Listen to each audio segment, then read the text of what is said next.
ಈ ಮರಗಳು ನೋಡಿ, ಈ ಮರದಲ್ಲಿ ಸ್ವಲ್ಪ 50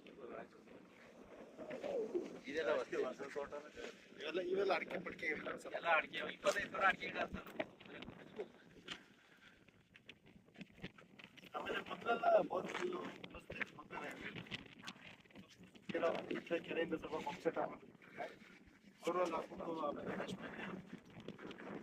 ಟೈಮಾಗಿ ನಿಂತ್ಕೊತು ಸ್ಕೊಂಡು ನೀರು ಹಾಲು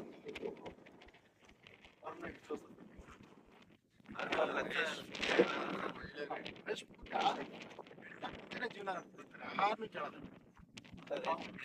ಮುಗಿತು. ಕತ್ತೀವಿ, ನಾವು ಪೇಮೆಂಟ್ ಮಾಡ್ಕೊತೀವಿ, ನಾವೇ ಉಳಿಸ್ಕೊತೀವಿ, ನಾವೇ ಮಾಡಿ.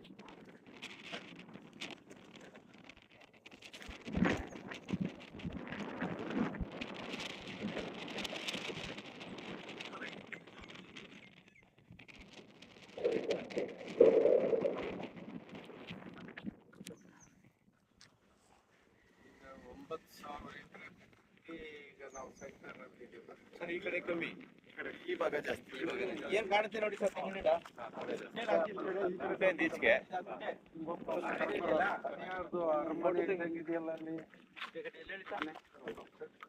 ಅದಾ ಯಾರ ಅಲ್ಲೊಬ್ರು ತೋಟದಲ್ಲಿ ಕಟ್ಟಿದಾರೆ, ಅದು ಯಾರ ಥಾಮಸ್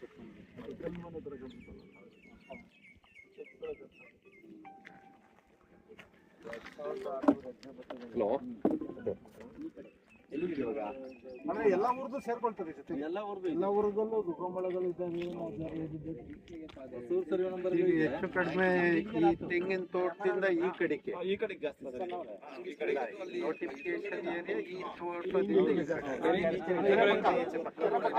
ಕೆರೆಯಿಂದ ಆಚೆ ತೋಟ ಆಗಿರೋದು ಯಾವಾಗ ಅದು ಅವಾಗ 2006 ದೇವೇಗೌಡರು ಆಲ್ರೆಡಿ ಒಂದ್ಸರಿ ಅವರು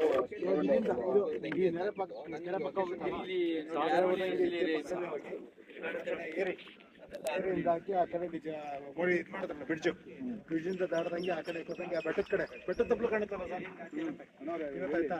ಈ ಕಡೆ ಕೆರೆ ಬಿಟ್ಟು ಕೆರೆಯಿಂದ ಪಕ್ಕದಲ್ಲಿ ಏರಿ ಹೋಗುತ್ತೆ. ನೀವು ಬ್ರಿಡ್ಜ್ ಗೊತ್ತಲ್ಲ, ಬ್ರಿಡ್ಜ್ ಕಡೆಯಿಂದ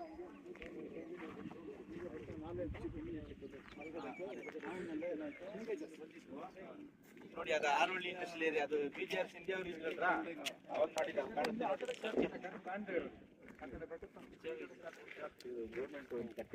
ಹೊಳೆ ಹೋಗುತ್ತೆ. ಕೆರೆ ಬ್ರಿಡ್ಜ್ ಬರ್ತದಲ್ಲ, ಬ್ರಿಡ್ಜ್ ನೀರು ಹೋದಂಗೆ ಹೊಳೆ ಪಕ್ಕದಲ್ಲಿ ಬರುತ್ತೋ, ನಾಲೆ ಪಕ್ಕದಲ್ಲಿ ಬರುತ್ತೆ.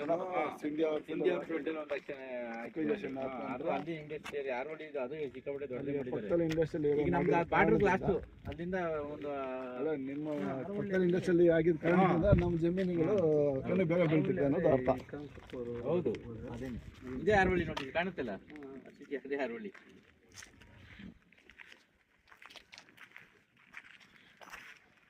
ಎರಡೂ ಭಾಗಕ್ಕೆ ಬಿಡದಿ ಏನು ಕೈಗಾರಿಕಾ ಪ್ರದೇಶ ಮತ್ತೆ ಆರೋಳ್ಳಿ ಕೈಗಾರಿಕಾ ಪ್ರದೇಶ, ಎರಡಕ್ಕೂ ಮಧ್ಯದ ಪ್ರದೇಶ. ಕಂಚನಹಳ್ಳಿ ಅಂತ ಇದೆ, ಅದು ಲಾಸ್ಟ್ ಬಾರ್ಡರ್ ನಮ್ಮ ಬೈಮಂಗಲ ಕಂಚನಹಳ್ಳಿ ಪಂಚಾಯತಿ. ಅದರಲ್ಲೂ ಒಂದು ಸ್ವಲ್ಪ 1000 ಎಕರೆ ಇಷ್ಟು ತಗೊಂಡಿದ್ದಾರೆ. ಅದು ಬಿಟ್ಟರೆ ಎಲ್ಲ ಇದೆ ನೋಡಿ, ಬೆಟ್ಟ ಬಿಟ್ಟರೆ ಆಚೆಗೆ ಕನಕಪುರ ರೋಡು ಒಂದು 3 ಕಿಲೋಮೀಟರ್ ಇದೆ. 1 ಕಿಲೋಮೀಟರ್ ಬಿಟ್ಟರೆ ಈಗ ಅಲ್ಲಿ ಗಂಟನ ತಗೊಂಡ್ಬಿಟ್ಟಿದ್ದಾರೆ. 7-8 ಕೋಟಿ ಇದೆ. ಬೆಟ್ಟ ಆದ್ಮೇಲೆ ಇದೆ. ಬೆಟ್ಟ ಆದ್ಮೇಲೆ ಇದೆ. ಇದೆ ರೋಡ್, ಮೇನ್ ರೋಡು 1 ಕಿಲೋಮೀಟರ್ ಬಿಟ್ಟು ಅಲ್ಲಿವರೆಗೂ ತಗೊಂಡ್ಬಿಟ್ಟಿದ್ದಾರೆ. ಅಪಾರ್ಟ್ಮೆಂಟ್ ಕಟ್ಟಿದ್ದಾರೆ ಅಲ್ಲಿ, ಅಸಲಿ ಕಾಣ್ತದೆ ನೋಡಿ. ಅದೆಲ್ಲ ಇವ್ರಿಗೆ ಆಗ್ತಾ ಇದೆ.